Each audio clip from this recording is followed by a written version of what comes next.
ನೋಡ್ರಿ ಭಾಳಷ್ಟು ಕರೆ ಕೆಲವೊಂದು ಹಳ್ಳಿ 100 ವರ್ಷ ಆಯುಷ್ಯ ಅವರಿಗೆ. ಅವ್ರದ್ದು ಬಿ ಪಿ ಎಷ್ಟದ, ಆ್ಯಾವ್ರೇಜ್ ಬಿ ಪಿ 150 100 100 ವರ್ಷ ಬದುಕ್ತಾರೆ. ಡಾಕ್ಟ್ರ್ ಏನು ಹೇಳಿಬಿಟ್ರಿ ನಿಮ್ಗೆ 120/80 ಇರಬೇಕು. ಅದು 120/80 ನಮ್ಮ ಶರೀರಕ್ಕೆ ನಮಗೆ ಇದನ್ನೆಷ್ಟು, ಅದಕ್ಕೆ ನಮ್ಮ ತಲೆಯಾಗ ಕೂತು ಬಿಡ್ತದು. ನಾನು ಹೆಲ್ದಿ ಇರಬೇಕಾಗಿತ್ತು ಅಂತಂದ್ರೆ 120/80 ಇರಬೇಕು ಅಂತ. ಇದು ಎಲ್ಲರಿಗೂ ಆದರ್ಶ ಅಲ್ಲ. ಯಾಕಂದ್ರೆ 150 100 ಇದ್ದಂಥವ್ರೆ 100 ವರ್ಷ ಇರ್ತಾರೆ. ಮತ್ತು 120/80 ಇದ್ದವರು 30 40 ವರ್ಷ 50 ವರ್ಷ 60 ವರ್ಷದಾಗ ಸಾಯ್ತಾರು ಅಂತಂದ್ರೆ ಮತ್ತು ಇದೆಂಥ ಹೆಲ್ತ್ ಇದನ್ನು. ಅದಕ್ಕಾಗಿ ಅದು ಮೇಲೆ ಚೇಂಜ್ ಆಗಿರ್ತದೆ. ಇದು ವಿಜ್ಞಾನದ ಏನು ಒಂದು ಆದರ್ಶ ಇದನ್ನು ಪ್ಯಾರಾಮೀಟ್ರ್ ಕೊಡ್ತಾರ. ಇದು ಮೇಲೆ ಮೊದಲ ಎಷ್ಟಿತ್ತು 100 60 120 60 ಹಿಂಗೇನೋ ಇತ್ತು ಅದು. ಆಮೇಲೆ ಈಗ 120 80 ಮತ್ತು 4 ವರ್ಷಕ್ಕೆ ಮತ್ತೆ ಚೇಂಜ್ ಆಗ್ತದೆ. ಹಿಂಗೆ ಚೇಂಜ್ ಎಲ್ಲಿ ತನಕ ಇದನ್ನು ಹಾಕದ ಅಂತಂದ್ರೆ ಯಾರ ಡಯಾಗ್ನೋಸ್ ಮಾಡ್ಕೊಂಡಿಲ್ಲ, ಯಾರು ಚೆಕಪ್ಪ ಮಾಡ್ಕೊಂಡಿಲ್ಲ ಅವ್ರು ಹೆಲ್ತಿ ಆಗಿರ್ತಾರು ಅಂತ ತಲೆನೇ ಕೆಡಿಸ್ಕೊಳ. ಅದಕ್ಕೆ ಭಾಳಷ್ಟು ಜನ ಅದು ಬಿ ಪಿ ಚೆಕ್ ಮಾಡ್ಕೊಳಕ್ಕೆ ಹೋಗಂಗಿಲ್ಲ. ಇಗ್ನೋರೆನ್ಸ್ ಇಸ್ ಬ್ಲಿಸ್ ಅಂತ. ಯಾಕಂದ್ರೆ ಅದು ಎಲ್ಲಿ 100 ವರ್ಷದ ಕೆಳಗೆ ಎಲ್ಲಿ ಬಿ ಪಿ ಇತ್ತು, ಒಂದು 40-50 ವರ್ಷದ ಕೆಳಗೆ ಯಾರಿಗೆ ಬಿ ಪಿ ಇತ್ತು, ಯಾರಿಗೆ ಶುಗರ್ ಇತ್ತು. ಈಗ ಎಲ್ಲ ಕಡೆ ಮನೆ ಒಳಗನ ತಮ್ಮ ಇದನ್ನು ನೋಡ್ಕೊಳ್ಳೋದು, ಅದು ಇದು ಮಾಡೋದು. ಅದಕ್ಕೆ ಅದು ಇನ್ಸುಲಿನ್ ಆಗಲಿ ಇವೆಲ್ಲ ಮೆಡಿಸಿನ್ ಆಗಲಿ ಏನು ಮಾಡ್ತಾವ, ಆ ಶುಗರನ್ನು ಎಲ್ಲೋ ಗಪ್ ಮಾಡಂಗಿಲ್ಲ, ಯಾವಲ್ಲೇ ಅಡಗಿಸಿಡ್ತದೆ. ಎಲ್ಲಿ ಅಡಗಿಸಿಡ್ತದೆ, ಕಣ್ಣಿನ ಕಡೆ ಹೋಯ್ತು ಅಂತಂದ್ರೆ ಕಣ್ಣು ಇದನ್ನು ಕಣ್ಣಿಗೆ ದುಷ್ಪರಿಣಾಮ ಆಗ್ತದೆ. ಕಿಡ್ನಿ ಕಡೆ ಹೋಯ್ತು ಅಂದರೆ ಕಿಡ್ನಿ ಮೇಲೆ ದುಷ್ಪರಿಣಾಮ ಆಗ್ತದೆ. ಹಾರ್ಟ್ ಕಡೆ ಇಡ್ತು ಅಂತಂದ್ರೆ ಹಾರ್ಟ್ ಮೇಲೆ ದುಷ್ಪರಿಣಾಮ ಆಗ್ತದೆ. ಹಿಂಗೆ ಶರೀರದಾಗ ಎಲ್ಲರೂ ಅಡಗಿಸಿಡ್ತದೆ ಅಷ್ಟೆ. ಭಾಳ ಡೇಂಜರ್ ಇದು. ಅದಕ್ಕೆ ಇದನ್ನು ತಿಳ್ಕೊಬೇಕು ನಾವು. ಮೆಡಿಸಿನ್ ಏನು ಮಾಡ್ತದೆ, ಅದಕ್ಕೆ ಮೆಡಿಸಿನ್ ತೊಗೋಬೇಕೋ ಬೇಡೋ, ಔಷಧನ ತೊಗೋಬೇಕೋ ಬೇಡೋ, ಇದನ್ನು ನಾವು ವಿಚಾರ ಮಾಡಿದ್ದೀವಿ ಅಂತಂದ್ರೆ ನಾವು ಇನ್ನೂ ಸ್ವಲ್ಪ ಹೆಚ್ಚು ವರ್ಷ ಬದುಕಲಿಕ್ಕೆ ಸಾಧ್ಯದ. ಇರಲಿಲ್ಲ ಅಂದ್ರೆ ಹಂಗೆ ಔಷಧ ತೊಗೊಂತ ಹೋದೀವಿ, ಅದನ್ನು ಇದನ್ನು ಡೋಸ್ ಮಾಡ್ಕೋತ ಹೊಂಟೀವಿ ಅಂತಂದ್ರೆ ಏನು ಅದನ್ನು ಇನ್ಸುಲಿನ್ ತೊಗೊಳ್ಳೋದು ಮತ್ತು ಸ್ವೀಟ್ಸ್ ತಿನ್ನೋದು ಇವೆಲ್ಲ. ಅದಕ್ಕಾಗಿ ನೋಡಿರಿ, ಇದನ್ನು B P change variation change. ಈ ಇದನ್ನು ನೋಡ್ರೆ ಈ ಬಿ ಪಿನೂ ಚೇಂಜ್ ಇದೆ. ಇದನ್ನು ನೋಡ್ರೆ ಒಬ್ಬ ಲೇಡಿ ಡಾಕ್ಟ್ರ್ ಚೆಕ್ ಮಾಡಿದ್ರೆ ಮತ್ತೆ ಚೇಂಜ್ ಇರ್ತದೆ. ಇದು ಮತ್ತು ಏನಿರ್ತದೆ ಇದು ಬಿ ಪಿ ಅಂತಂದ್ರೆ ವೈಟ್ ಕೋಟ್ ಸಿಂಡ್ರೋಮ್ ಅಂತಾರೆ. ವೈಟ್ ಕೋಟ್ ಸಿಂಡ್ರೋಮ್ ಅಂದ್ರೆ ದವಾಖಾನಿಗೆ ಹೋದ ಕೂಡಲೇ ಬಿ ಪಿ ಏರ್ಲಕ್ಕೆ ಚಾಲು ಆಕತ್ತೆ. ಡಾಕ್ಟ್ರ್ ಮುಂದೆ ಕೂತ್ರೆ ಅವ್ರಿಗೆ ಬಿಳಿ ಕೋಟ್ ನೋಡಿದ ಕೂಡಲೇ ಆ ಡಾಕ್ಟ್ರ್ ಮುಂದೆ ಕೂತ್ರೆ ಇನ್ನೂ ಹೆಚ್ಚು ಜೋರಾಗ್ತದೆ. ಮತ್ತು ಎಷ್ಟೆಷ್ಟು ದೊಡ್ಡ ಡಾಕ್ಟರ ಅಷ್ಟು ಇನ್ನೂ ಹೆಚ್ಚು ಬಿ ಪಿ ಆಗ್ತದೆ. ಬಿ ಪಿ ಹೆಚ್ಚಾಗೋದಂದ್ರೆ ಏನು, ಅಲ್ಲಿಂದ ಓಡ್ರಿ ಅಂತ ನಾವು ಗಪ್ಪ ಕೂತಿರ್ತೀವಿ. ಅಲ್ಲಿ ಅಂದ್ರೆ ಅಲ್ಲಿಂದ ಅಲರ್ಟ್ ಆಗಿ ಹೊರಗೆ ಬರೋದು. ಅದು ಚೆಕ್ ಮಾಡ್ತಾರೆ, ನಿಮಗೆ ಬಿ ಪಿ ಆಯ್ತು ನೋಡ್ರಿ. ಅದು ಸಹಜಿಕ. ದವಾಖಾನಿಗೆ ಹೋಗೋಣ, ಡಾಕ್ಟ್ರಿಗೆ ಹೋಗೋಣ, ಬಿ ಪಿ ಇದನ್ನಾಗೋದು. ಅದಕ್ಕೆ ವೈಟ್ ಕೋಟ್ ಸಿಂಡ್ರೋಮ್ ಅಂತಾರೆ. ಅದಕ್ಕೆ ಎಲ್ಲರಿಗೂ ಏನು ಇದನ್ನದ ನಾನು ಏನು ಹೇಳಿನಿಲ್ಲ 150 100 ಅವರೆಲ್ಲ 60% ಜನ ಎಲ್ಲ ಡಾಕ್ಟ್ರ್ ಇದ್ರ ಪ್ರಕಾರ ಅವರೆಲ್ಲ ರೋಗಿಗಳು. ಆದರೆ 100 ವರ್ಷ ಆರಾಮದಾರ, ಅದ್ರ ಬಗ್ಗೆ ಕೇರೆ ಮಾಡೋಂಗಿಲ್ಲ ಅವರು ಭಾಳ ಅಗದಿ ತಮ್ಮ ಜೀವನವನ್ನು. ಅದಕ್ಕಾಗಿ ಬಿ ಪಿ ಆಗಲಿ ಶುಗರ್ ಏನು ಎನರ್ಜಿ. ನಮಗೆ ಹೈ ಶುಗರ್ ಇತ್ತು ಅಂದ್ರೆ ಹೈ ಎನರ್ಜಿ ಅದ. ಅದಕ್ಕಾಗಿ ನಾವು ಅದ್ರ ಬಗ್ಗೆ ತಲೆ ಕೆಡಿಸ್ಕೊಳಕ್ಕೆ ಹೋಗಬಾರ್ದು. ಭಾಳ ಆರಾಮಾಗಿ ಇಂಥ ಆಹಾರ ತೊಗೊಂತ ನಾವು ಸರಿಯಾಗಿ ನಿಸರ್ಗದ ಮಡ್ಲಲ್ಲಿ ಭಾಳ ಡೀಪ್ ಬ್ರೀದಿಂಗ್ ಆನಂದವಾಗಿ ಪ್ರಫುಲ್ಲಿತ ಮನಸ್ಸುವಾಗಿ ಹೆಲ್ತ್ ಪ್ರಿನ್ಸಿಪಲ್ಸ್ ಎಲ್ಲ ಫಾಲೋ ಮಾಡ್ಕೋತ ಇದ್ದೀವಿ ಅಂತಂದ್ರೆ ಭಾಳ ಈಸಿ ಅದ ಆರೋಗ್ಯವಾಗಿರೋದು. ಭಾಳ ಕಷ್ಟಪಟ್ಟು ಭಾಳ ಖರ್ಚು ಮಾಡಿ ಭಾಳ ತ್ರಾಸು ತೊಗೊಂಡು ನಾವು ರೋಗಗಳನ್ನು ಮನೆಗೆ ತೊಗೊಂಬರ್ತೀವಿ. ಅದಕ್ಕಾಗಿ ಜಬ್ ಜೋಶ್ ಹೈ ತಬ್ ಹೋಶ್ ಮೇ ಆವ್. ದೌಡ್ ಊರು ಸುಟ್ಟ ಮೇಲೆ ಅಗಸಿ ಬಾಯ್ಕೆಲ್ಲ ಹಾಕಿದ್ರೆ ಏನು ಮಾಡೋಂಗದ. ಅದಕ್ಕೆ ಎಲ್ಲರೂ ಎಚ್ಚರಾಗಬೇಕು. ಕ್ಯಾ ಖಾಯೆ, ಕ್ಯೂ ಖಾಯೆ, ಕಬ್ ಖಾಯೆ, ಕೈಸೆ ಖಾಯೆ, ಕಿತ್ನಾ ಖಾಯೆ. ಫುಡ್ ರೆಮಿಡೀಸ್ ಅಂತಾರೆ. ಫುಡ್ ರೆಮಿಡೀಸ್ ಯಾವಾಗ ಉಣಬೇಕು, ಯಾಕೆ ಉಣಬೇಕು, ಏನು ಉಣಬೇಕು, ಹೆಂಗೆ ಉಣಬೇಕು, ಎಷ್ಟು ಉಣಬೇಕು, ಇದು ನಿಜವಾದ ವಿಜ್ಞಾನ ಇದು. ಯಾಕಂದ್ರೆ ತನ್ನ ವಿಜ್ಞಾನ, ನನ್ನ ಆರೋಗ್ಯ ನನಗೆ ಮಾತ್ರ ಸಂಬಂಧ ಇರ್ತದೆ, ಯಾರಿಗೂ ಇದನ್ನಿರಂಗಿಲ್ಲ. ಅದಕ್ಕೆ ನನ್ನ ಆರೋಗ್ಯದ ಇದನ್ನು ಇನ್ನೊಬ್ಬರ ಮೇಲೆ, ಡಾಕ್ಟ್ರ್ ಮೇಲೆ ರೆಸ್ಪಾನ್ಸಿಬಿಲಿಟಿ ಜವಾಬ್ದಾರಿ ಹಾಕಬಾರ್ದು. ಅದು ಮೂರ್ಖತನ. ಅದಕ್ಕಾಗಿ ನನ್ನ ಆರೋಗ್ಯನ ಆನಂದವಾಗಿ ಅದನ್ನಿಲ್ಲೋ, ಆರಾಮಾಗಿ ಅದನ್ನಿಲ್ಲೋ ಎಲ್ಲ ಇದು ಹೆಲ್ತ್ದ ಮೆಜರ್ಮೆಂಟ್, ಪ್ಯಾರಾಮೀಟರ್. ಅದಕ್ಕೆ ನನ್ನ ಪ್ಯಾರಾಮೀಟರ್ ನನಗೆ ಗೊತ್ತಿರ್ತದೆ. ಸುಸ್ತಾಗ್ಯದೋ, ಇದನ್ನಾಗ್ಯದೋ, ಎಲ್ಲಿ ಪೇನ್ ಅದನೋ, ಏನಾಕದ, ಹೆಡೇಕ್ ಅದನೋ, ಇದು ಇದು ಒಬ್ಬರಿಗೆ ಮಾತ್ರ ಗೊತ್ತಿರ್ತದೆ. ಅವ್ರು ಯಾರು ಅಂತಂದ್ರೆ ನೀನು. ಅದಕ್ಕೆ ತನ್ನ ಆರೋಗ್ಯದ ಜವಾಬ್ದಾರಿ ತಾನೇ ಹೊರಬೇಕು. ಅಂದಾಗ ಮಾತ್ರ ಮನುಷ್ಯ ಆರೋಗ್ಯವಾಗಿರಲಿಕ್ಕೆ ಸಾಧ್ಯದ. ಅದ್ರ ಸಲುವಾಗಿ ಏನೇನು ಮಾಡಬೇಕೋ ಅದನ್ನು ದಿನಚರಿಯೊಳಗೆ, ತನ್ನ ದಿನಚರಿಯೊಳಗೆ ಅಳವಡಿಸ್ಕೊಂಡ್ಬಿಡ್ಬೇಕು. ಅದಕ್ಕಾಗಿ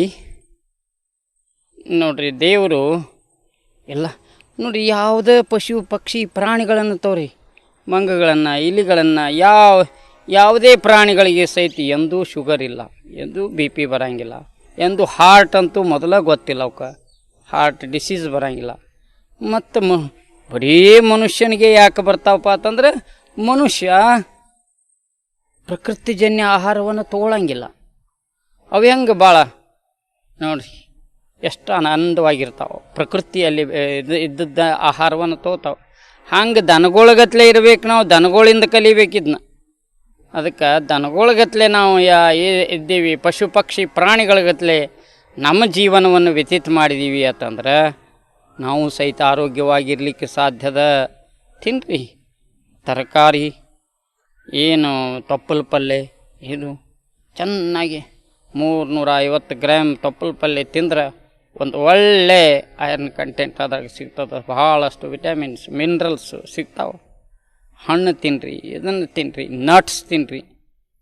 ನೋಡಿರಿ, 2 ವಸ್ತುಗಳನ್ನು ನಾವು ತೊಗೋಬಾರ್ದು. ಒಂದು ಇಂಡಸ್ಟ್ರಿಯಲ್ ಪ್ರಾಡಕ್ಟ್, ಎರಡನೇದು ಆ್ಯನಿಮಲ್ ಪ್ರಾಡಕ್ಟ್. ಇಂಡಸ್ಟ್ರಿಯಲ್ ಪ್ರಾಡಕ್ಟ್ ಅಂದ್ರೆ ಏನೇನು ಡಬ್ಬ ಬಂದು ಖಾದ್ಯ ಅದಾವೆ ನೋಡ್ರಿ, ಇವೆಲ್ಲ ಫ್ಯಾಕ್ಟ್ರಿ ಒಳಗೆ ತಯಾರಾಗುವಂಥವು ಯಾವ ತೊಗೋಬಾರ್ದು. ಅವು ನಮ್ಮ ರೋಗಕ್ಕೆ ಕಾರಣಕ್ಕವ.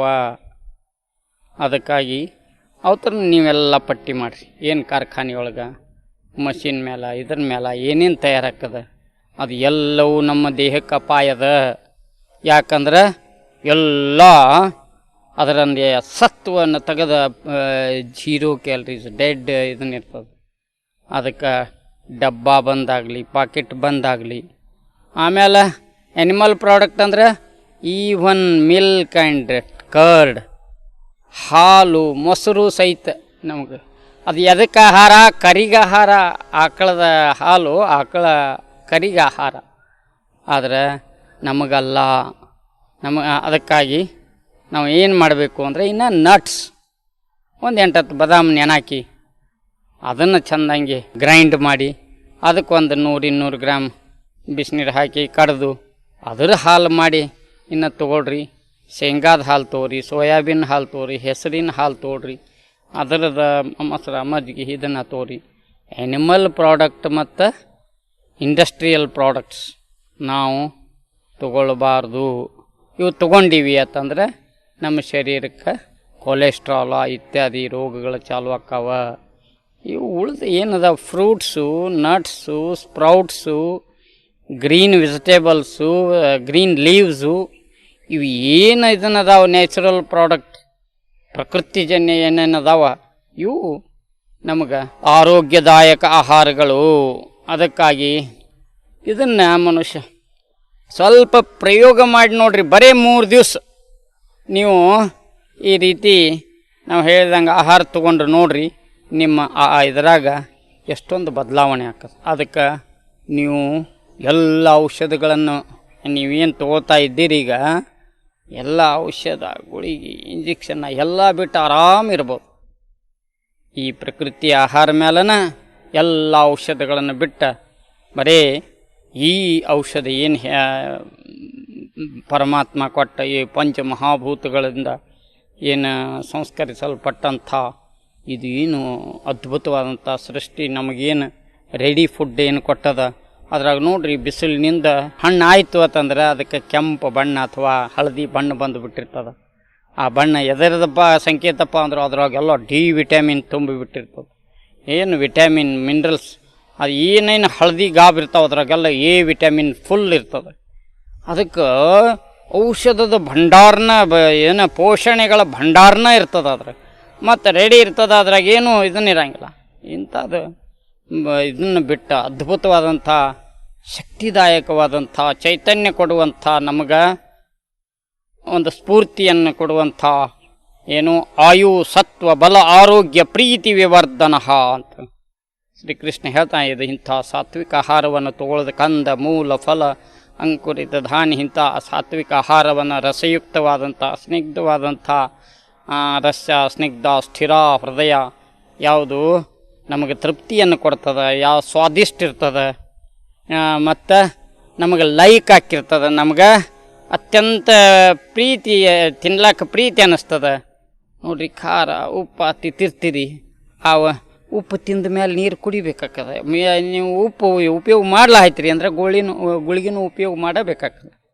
ಅದಕ್ಕೆ ನಮಕ ಖಾಯತೋ ಗೋಲಿ ಬಿ ಖಾನಾ ಪಡ್ತಾ ಹೈ. ಅದಕ್ಕೆ ನಿಸರ್ಗ ಚಿಕಿತ್ಸಾದಾಗ ಉಪ್ಪು ಸಕ್ರೆ ಬಿಳಿ ವಿಷಗಳು ಅಂತ. ಯಾಕಂದರೆ ಈ ಕ್ರಿಸ್ಟಲ್ ಸಾಲ್ಟ ಕ್ರಿಸ್ಟಲ್ ಶುಗರ ನಮ್ಮ ದೇಹಕ್ಕೆ ಅವಶ್ಯಕತೆನೇ ಇಲ್ಲ. ಒಂದು ತೊಲೆ ಉಪ್ಪು ಹೊರಗೆ ಬೇಕು ತರಬೇ ಶರೀರದಿಂದ ಹೊರಗೆ ತೆಗಿಬೇಕಾತಂದ್ರೆ 5 ಲೀಟ್ರ್ ನೀರು ಕುಡಿಬೇಕು. ಏನು ಗತಿ ಕಿಡ್ನಿದು ಎಷ್ಟು ಕೆಲಸ ಮಾಡಬೇಕು ಪಾಪ.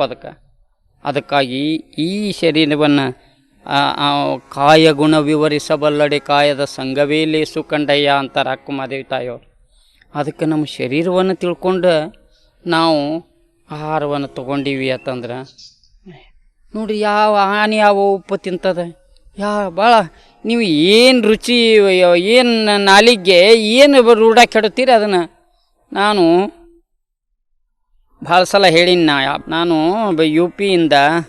ಯು ಪಿ ಒಳಗೆ ಏನು ಮೊಳಕೆ ಬಂದ ಕಾಳು ತರಕಾರಿ ಹಣ್ಣು ಹಂಪ್ಲ ಇವತ್ತನೇನು ತೊಗೊಂಡು 1 ವರ್ಷಗಟ್ಟಲೆ ತೊಗೊಂಡು ಹೊಳ್ಳಿ ಬಂದ ಮೇಲೆ ನನಗೆ ಈಗ ಈ ಕುಕ್ಕಡ್ ಡೈಟ್ ಇದೇನು ರೊಟ್ಟಿ ಪಲ್ಯ ಅನ್ನ ಸಾರ ಇದು ಸೇರಲೇ ಇಲ್ಲ. ಯಾಕಂದ್ರೆ ಅದೇ ರೂಢ ಬಿದ್ದುಬಿಟ್ಟಿತ್ತು ವರ್ಷಾನುಗಟ್ಲೆ. ಅದಕ್ಕೆ ಯಾವ ಸೀಸನ್ಯಾಗಿ ಏನು ಹಣ್ಣು ಬೆಳೀತದ ಅದನ್ನು ಇದ್ದು ಬಿಟ್ಟಿವಿ.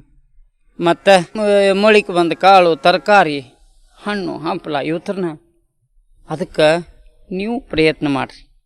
ಎಲ್ಲ ಏನು ರೋಗ ಇದ್ದರೂ ಹೋಗ್ತಾವೆ, ಭಾಳ ಆರೋಗ್ಯವಂತರಾಗಿ ಬರ್ತೀರಿ. ಭಾಳ ಸರಳ ಇಷ್ಟ ಒಂದು ಇದನ್ನು ಮತ್ತು ಅದ್ರಾಗೇನು ಕಾಂಪ್ಲಿಕೇಶನ್ ಇರೋಂಗಿಲ್ಲ. ಅದಕ್ಕಾಗಿ ಪ್ರಕೃತಿ ನಮಗೆ ಭಾಳ ಅದ್ಭುತವಾದಂಥ ಒಂದು ರಾಜಮಾರ್ಗವನ್ನು ನಮಗೆ ಕೊಡ್ತದೆ. ಅದಕ್ಕೆ ಆ ರಾಜಮಾರ್ಗವನ್ನು ನಾವು ಹಿಡಿದದ್ದಾದ್ರೆ ಆನಂದವಾಗಿ ನೋಡಿರಿ. ರೋಗ ಅಂದ್ರೆ ನರಕ ಮತ್ತು ಆರೋಗ್ಯ ಅಂದ್ರೆ ಸ್ವರ್ಗ. ಅದಕ್ಕೆ ಆ ನರಕವನ್ನು ಯಾಕಂದರೆ ನೀವು ದವಾಖಾನಿಗೆ ಹೋದ್ರಿ ಅಂತಂದ್ರೆ ಹಾಸ್ಪಿಟ್ಲ್ನಾಗ ಏನು ನರಳುವುದೇನು, ಆ ಔಷಧದ ವಾಸ ಏನು, ಇದನ್ನೇನು ಇದನ್ನು ನರಕ ಸದೃಶ್ಯವಾದಂಥದ್ದು. ಅದಕ್ಕೆ ಅದು ನೋಡ್ಲಿಕ್ಕೆ ಗ್ರಹಣ ಹಾಕಿರ್ತದೆ ಅಲ್ಲಿ ಯಾವಾಗ ಓಡಿ ಹೊರಗೆ ಬಂದಿನಪ್ಪ ಅಂತ.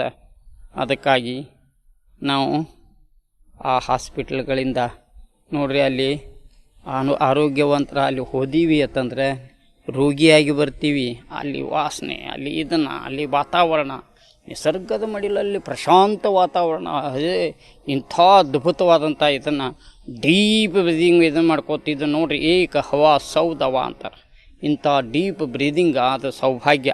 ಇಂಥ ಅದ್ಭುತವಾದಂಥ ಈ ಪ್ರಕೃತಿ ದೇವನ ಈ ಇಳೆ ನಿಮ್ಮ ದಾನ, ಬೆಳೆ ನಿಮ್ಮ ದಾನ, ಸುಳಿದು ಸೂಸುವ ಗಾಳಿ ನಿಮ್ಮ ದಾನ, ಎತ್ತು ನಿಮ್ಮ ದಾನ, ಬಿತ್ತು ನಿಮ್ಮ ದಾನ, ಸಪ್ತ ಸಾಗರವೆಲ್ಲ ನಿಮ್ಮ ದಾನ, ಪರಮಾತ್ಮನ ದಾನವನ್ನು ಅನುಭವಿಸುವಂಥ ಅದ್ಭುತ ಸೌಭಾಗ್ಯ, ಒಂದು ವೈಭವ.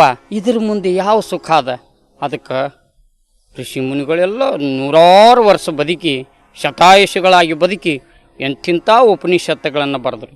ಮತ್ತು ಎಲ್ಲ ನೋಡಿರಿ ಯಾವ ಗಾಂಧೀಜಿಯವರು ಇದು ಶೇಂಗಾ ಕಾಳು ಇವು ಇಂಥವೆಲ್ಲ ಇಂಥವ ಸ್ವಲ್ಪ ಆಹಾರಗಳನ್ನು ಹಣ್ಣು ಹಂಪಲ ಇಂಥವ ತಗೋತಿದ್ರು. ಮತ್ತು ಎಷ್ಟು ನೋಡ್ರಿ ಅವರು ಅವ್ರು ಹೇಳ್ತಿದ್ರು, ನಾನು 115 ವರ್ಷ ಆರಾಮ್ ಬದುಕ್ತೀನಿ. ಯಾಕಂದ್ರೆ ಹಿತ ಮಿತವಾದಂಥದ್ದು ಭಾಳ ಚಂದ. ನೋಡ್ರಿ ಆ ಗಾಂಧೀಜಿ ಯಾರ್ಯಾರು ಇದ್ರೆ ಎಲ್ಲರೂ ಶತಾಯುಷಿಗಳ, ಮುರಾರ್ಜಿ ಆಗಲಿ ರಾಜಾಜಿ ಆಗಲಿ ಎಷ್ಟು ಮಂದಿ ಇದನ್ನಿದ್ರು ಅವ್ರು ಎಲ್ಲರೂ ಸಹಿತ ಶತಾಯುಷಿಗಳು. ಯಾಕೆ? Simple living, high thinking. ಅದಕ್ಕೆ ನಾವು ಸಹಿತ ಅವ್ರ ಜೀವನವನ್ನು ನೋಡ್ರಿ, ಹಿರಿಯರನ್ನು ಮಹಾತ್ಮರು ಅಥವಾ ಹಿರಿಯರು ಒಳ್ಳೆಯವರು ನಡೆದ ದಾರಿಯಲ್ಲಿ ನಾವು ಹೋಗಬೇಕಂತ ಒಂದು ಸುಭಾಷಿತ ಬರ್ತದೆ.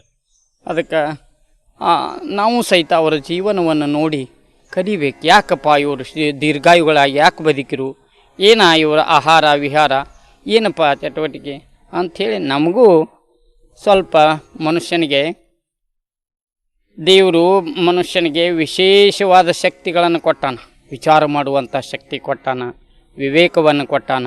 ಅದಕ್ಕಾಗಿ ನೋಡ್ರಿ, ಏನು ಒಂದು ಬಯೋಲಾಜಿಕಲ್ ಕ್ಲಾಕ್ ಅಥವಾ ಮನುಷ್ಯನಿಗೆ ಯಾವುದು ಹಿತ ಅಹಿತ ಅನ್ನೋದನ್ನು ನಾವು ನಿರ್ಣಯ ಮಾಡಬೇಕು. ಅದನ್ನು ಚಿಂತನೆಯಿಂದ ಶರಣರು, ಸಂತರು, ಮಹಾತ್ಮರು, ದಾಸರು, ಋಷಿಮುನಿಗಳು, ಗಾಂಧೀಜಿಯವರು ಅದನ್ನೆಲ್ಲ ನಡೆದು ಹೋಗ್ಯಾರ ಮತ್ತು ಅದನ್ನೆಲ್ಲ ಬರೆದು ಇಟ್ಟು ಹೋಗ್ಯಾರ. ಅದ ಯೋಗಕ್ಕದ. ಅದಕ್ಕೆ ನಾವು ಸಹಿತ ಅದೇ ಮಾರ್ಗದಲ್ಲಿ ನಡೆಯೋಣ ಮತ್ತು ನಿಸರ್ಗಕ್ಕೆ ಹೊಂದಾಣಿಕೆಯಾಗಿ ಪ್ರಕೃತಿಯ ಮಡಿಲಲ್ಲಿ, ಪ್ರಕೃತಿಯ ಮಧ್ಯದಲ್ಲಿ, ಪ್ರಕೃತಿಯಿಂದ ಚೈತನ್ಯದಾಯಿ ಪ್ರಾಣಶಕ್ತಿಯನ್ನು ತಗೊಂಡ ನಾವು ಸಹಿತ ಚೈತನ್ಯಯುಕ್ತವಾಗಿ ಮಂದಿಗೆ ಆದರ್ಶ ಆಗಿ ಸಮಾಜಮುಖಿಯಾಗಿ ಪ್ರಕೃತಿಗೆ ಅನುಗುಣವಾಗಿ ನಾವು ವಿಶ್ವಮಾನವರಾಗಿ ಬಾಳೋಣ ಅಂತ ಹೇಳೋದೇ ಮುಖ್ಯ ಉದ್ದೇಶ. ಶರಣು ಶರಣ.